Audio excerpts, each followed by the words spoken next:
नहीं धरा पृष्ठरे तार पसरा मेलाई बसी काशतंडी। काशतंडी फूलर संभार प्रकृति प्रेमी को आकृष्ट करे।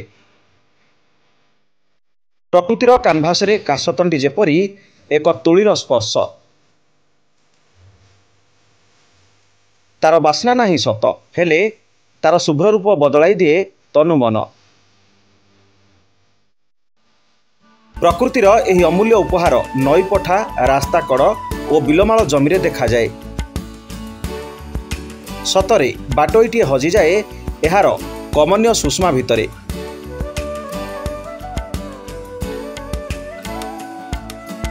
से जहा हेउना काहींकि कवि एही फूल को देखिले विभोर हो जाए।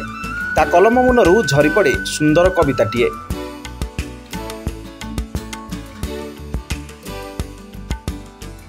ए शरत ऋतुरे माँ दुर्गति नासिनी धरापृष्ठर अवतीर्ण होइथांती।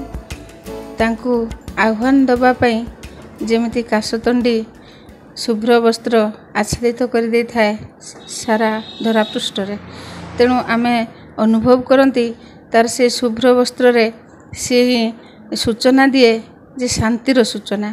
तेणु माँ दुर्गति नासिनी को आमे समस्ते हृदय अनुभव करने सहित शांतिर सुजोग अपेक्षा ही काशतंडी आमको सब बेले आह्वान दे थाए जे यही मुहूर्तटी आसी माँ दुर्गति नासिनी आसीचंती।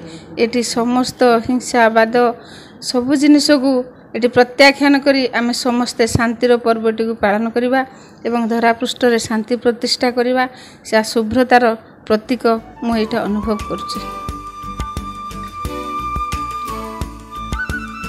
सते जेमिति धरणी राणी धला रंगर चादरटीए घोड़े होइथिया भली मने हुए।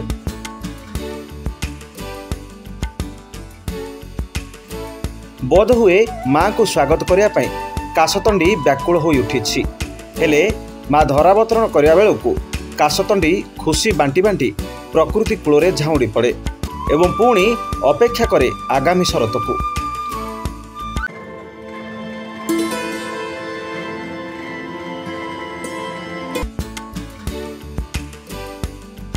भद्रकरू नरेंद्र महाराणा को रिपोर्ट G99 न्यूज।